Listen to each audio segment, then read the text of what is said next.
Hello everyone, সবাই কেমন আছো? আমি অনেক ভালো আছি।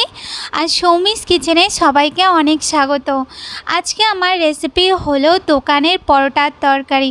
তো দোকানে যে পরোটার তরকারি পাওয়া যায় না, চোকলা শুদ্ধ বড় বড় আলু, তো আজকে আমি সেই রেসিপিটাই আপনাদের সাথে শেয়ার করব।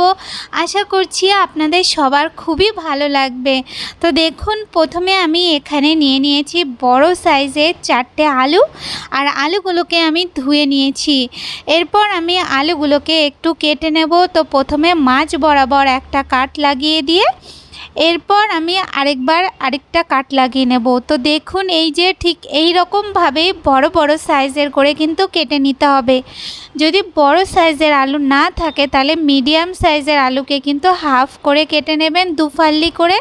তো এই যে দেখুন, আমার সব আলুগুলো কাটা হয়ে গেছে। এরপর আমি আলুগুলোকে আরও একবার একটু ধুয়ে নেব।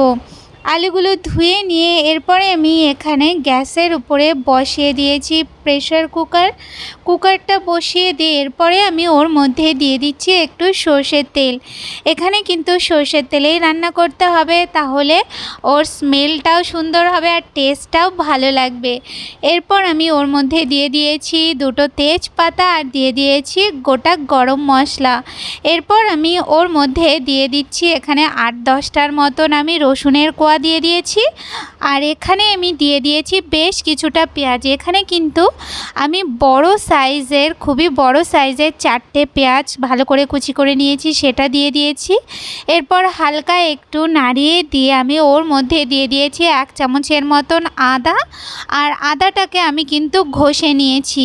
এরপর আমি ওর মধ্যে দিয়ে দিচ্ছি পরিমাণ মতন একটু লবণ, দিয়ে দিচ্ছি এখানে পরিমাণ মতন একটু হলুদ, আর এখানে আমি দিয়ে দিচ্ছি একটু শুকনো লঙ্কার গুঁড়ো।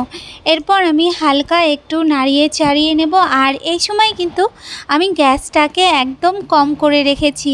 হালকা একটু নাড়িয়ে চাড়িয়ে নিয়ে এরপরে আমি প্রেসার কুকারটাকে বন্ধ করে গ্যাসটাকে আমি মিডিয়াম করে এরপর আমি একটা সিটি দিয়ে দেব।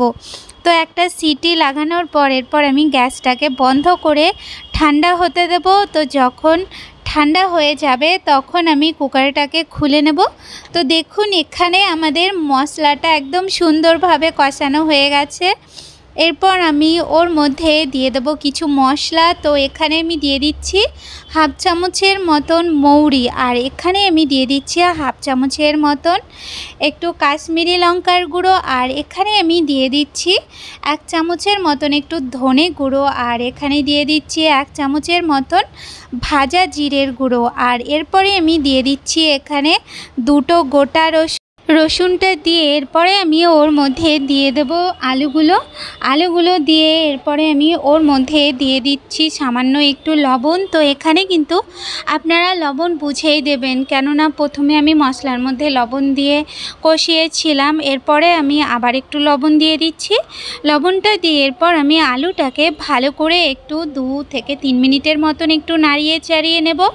তারপরে আমি ওর মধ্যে দিয়ে দেব একটু আমের আচার। আচ্ছা, এখানে যদি আপনারা আমের আচার না দিতে চান তাহলে একটু 1/2 চামচের মতন একটু আমচুর পাউডার দিয়ে দেবেন। এরপর আমি ওর মধ্যে দিয়ে দেব একটু জল। আচ্ছা, এখানে জলের পরিমাণটা একটু দেখে নিন।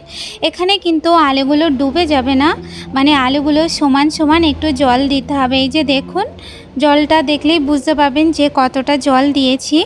জলটা দেয়া হলে এরপর আমি আলুটাকে একটু নাড়িয়ে চাড়িয়ে নিয়ে এরপরে আমি ঢাকনাটা আটকে দিয়ে গ্যাসটা মিডিয়াম করে 2টো সিটি দিয়ে দেব। 2টো সিটি হবার পর এরপর যখন কুকারটা একটু ঠান্ডা হবে তখন আমি কুকারটাকে খুলে নিয়ে এরপরে আমি আলুর মধ্যে দিয়ে দেব। এখানে আমি দিয়ে দিচ্ছি একটু গুঁড়ো গরম মশলা, আর আমি এখানে দিয়ে দিচ্ছি একটু কসুরি মেথিটা দিয়ে এরপরে আমি একটু নাড়াচাড়া করে নিয়ে তারপরে আমি ওর মধ্যে দিয়ে দেব বেশ কিছুটা ধনেপাতা কুচিটা দিয়ে এরপরে আমি ঢাকনা দিয়ে গ্যাসটাকে একদম কম করে আমি 2-1 মিনিটের মতন একটু রান্না করে নেব। 2-1 মিনিট পর আমি ঢাকনাটা তুলে নেব। তো দেখুন, এখানে আমাদের পরোটা আর আলুর তরকারি কিন্তু একদম রেডি হয়ে এসছে। আর আলুটা দেখুন কতটা সুন্দরভাবে সেদ্ধ হয়ে গেছে।